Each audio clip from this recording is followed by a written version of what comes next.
Ok, dans cette vidéo, si t'es coach high ticket ou infopreneur qui fait entre 20 et 50K par mois, tu vas exactement comprendre qu'est-ce qui t'empêche de scaler. Quand tu vas savoir qu'est-ce qui t'empêche de scaler, ça sera le seul élément qu'il faudra que tu mettes en place pour faire comme Mathéus qui est passé de 50 à 130 000 euros par mois ou comme Valentin qui est passé de 15 à 30 000 euros par mois. Uniquement faire un x2 minimum sur ton business avec cette compétence-là. Regarde, si aujourd'hui, du coup, t'as un ad spend qui est aux alentours de 10K, ok, on prend tout ça comme une moyenne des business qui peuvent utiliser cet effet de levier. Tu as 10K en ad spend.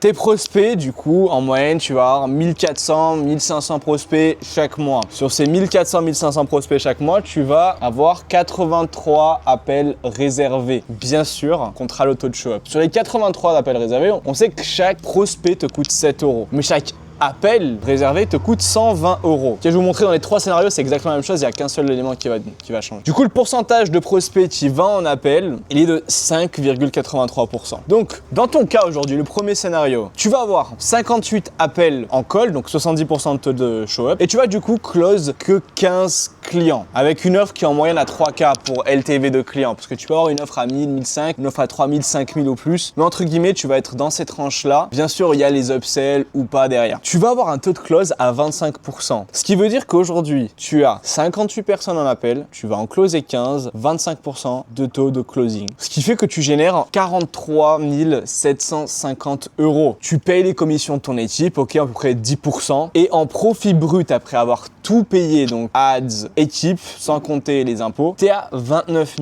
375 euros. Profit brut est à 67%. Ok, mais Océan, j'ai pas envie d'avoir plus de leads, plus de gestion, plus de charge mentale. Océan, j'ai pas envie de déléguer à quelqu'un qui est moins bon que moi dans la vente. Qu'est-ce que je fais? Ok, tu vas prendre ce taux de closing qui est à 25%. On va juste faire un x2, ok, ce qui est totalement atteignable. Même un x2,5. On garde la même chose. Tu as 10 000 euros d'ad spent, 1429 leads, 83 prospects qui réservent, okay, avec les mêmes chiffres que sur le scénario numéro 1. 58 personnes vont venir avec du coup un taux de show-up à 70%. Tu vas pas closer non 15 personnes, mais 29% parce que ton taux de closing sera pas de 25 mais de 50%. Ce qui est obligatoire si tu es infopreneur et que tu closes pour ton produit, ok, avec la même offre, eh ben tu vas pas générer 43 000 euros, mais tu vas générer 87 000 euros. Tu vas payer 10% de commission pour ton équipe et tu vas payer l'ad spend, ce qui va faire qu'au final, tu vas, juste en améliorant tes compétences de vente, faire un x2, donc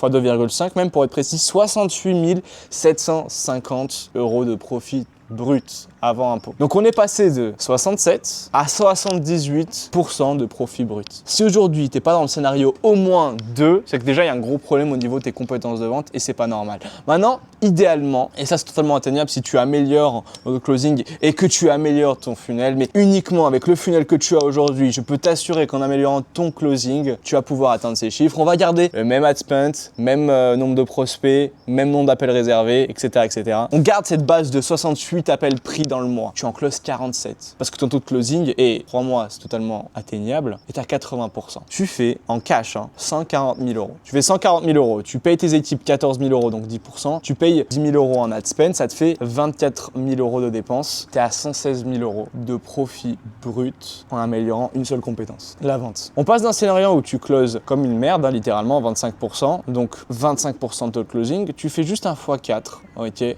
80% de taux de closing en améliorant uniquement cet aspect-là, parce que tu sauras vendre, tu fais 6 chiffres, tu dépasses la barre des 100K. Maintenant que tu sais ça, maintenant que tu sais que c'est possible, voilà, tu connais les scénarios, je vais te montrer exactement, et pas de manière facile, mais de manière simple, comment tu peux passer de 25-30% de closing à 80% de taux de closing pour faire un x4 sur ton chiffre d'affaires. Mais avant, sache qu'il y a un lien dans la description qui te permet de prendre un appel en one-one avec moi pour que je puisse déjà voir un peu ton niveau, voir si je peux t'aider et potentiellement accélérer ce processus. Mais du coup, les 5 principes que tu dois mettre en place pour justement mieux vendre, ça va être dans un premier temps de savoir que la vente c'est du leadership, c'est pas de la persuasion. Le leadership c'est une valeur, ok, une valeur obligatoire quand tu veux vendre. Tu dois incarner la personne que les gens ont envie d'acheter. Tu ne veux pas juste persuader intelligemment de manière rationnelle avec A plus B. Non, il y a ce leadership. Les gens ont envie de suivre. Pourquoi est-ce que les gens suivaient Jésus? Parce que Jésus avait du leadership. Tu dois incarner ce leadership pour justement vendre. Ensuite, principe numéro 2, les questions vendent mieux que les arguments. Aujourd'hui, plus ta question elle est précise, plus ta question est chirurgicale, plus la réponse va être intelligente. intéressantes et tu vas avoir des éléments pour que la personne vienne à se justifier. C'est à la personne en face de s'argumenter. La personne en face de te dire pourquoi elle doit rejoindre ton accompagnement. Et c'est avec ce principe-là que tu closes. Principe numéro 3, un closing raté est presque toujours un cadrage raté. En effet, la personne qui en général n'est pas closée, c'est que tu ne l'as pas cadré dès le début. Il y a une personne que tu n'as pas cadré dès le début, c'est que tu n'as pas assez eu de leadership sur elle pendant le call.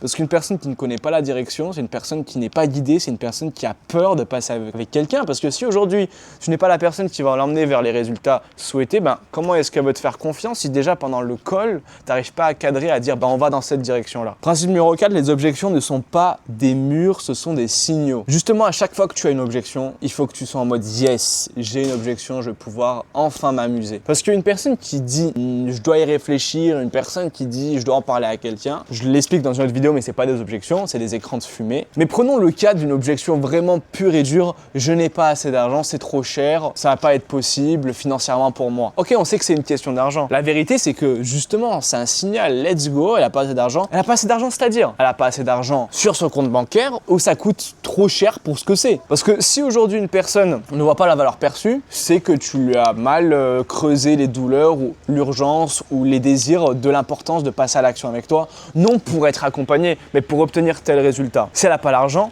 ok, logistique, voyons combien est-ce qu'elle a, combien de paiements est-ce qu'on peut faire, comment est-ce qu'on passe à l'action ensemble. Donc c'est un signal, c'est pas une personne qui te dit non parce qu'elle t'aime pas. Et si elle t'aime pas, crois-moi, elle sera pas en call avec toi. Dernier principe, closer c'est créer une évidence, pas pousser une décision. Tu n'es pas là à dire passe à l'action avec moi, viens, en mode needy, en mode t'as besoin du prospect. Non, t'es en mode aujourd'hui voilà, la voie que tu peux prendre c'est de continuer tout seul et galérer ou de passer à l'action avec moi qui a déjà eu ses galères, qui a les résultats que tu veux et de faciliter le chemin. Qu'est-ce que tu as envie de prendre? Est-ce que pour toi c'est plus pertinent de perdre du temps et de l'argent ou de investir maintenant et de gagner du temps et de l'argent? L'objectif c'est qu'elle se rende compte de ça et que le fait de passer à l'action avec toi soit un no-brainer. Un no-brainer, pour ceux qui connaissent pas, je sais pas si tu le mettras, mais en gros c'est irrésistible, que ce soit logique de passer à l'action avec toi. Donc maintenant que tu as les 5 principes, que tu sais exactement comment passer de ça à ça, de passer de 25% de taux de closing à même 50 voire 80%, maintenant que tu sais le faire, et tu as 2 options. Tu peux soit justement travailler, regarder toutes les vidéos disponibles sur YouTube sur la vente, essayer de t'améliorer, t'entraîner tout seul, passer des années à charbonner, ou tu peux prendre un appel avec moi, on en discute, on voit ce qui est possible de mettre en place. En mettant en place de l'analyse, je vais te donner les tips que j'ai donnés à toutes les personnes qui ont scalé chez moi, leur niveau en vente, et qui va te permettre de gagner du temps, parce que le temps, c'est de l'argent. Et si tu regardes cette vidéo, c'est que tu le sais parce que tu es entrepreneur. Ton objectif, c'est de gagner du temps et de l'argent. Donc si tu es un entrepreneur qui veut gagner du temps et de l'argent, je te laisse prendre un appel avec moi. Le lien est dans la description et je te dis à très vite. Ciao, ciao.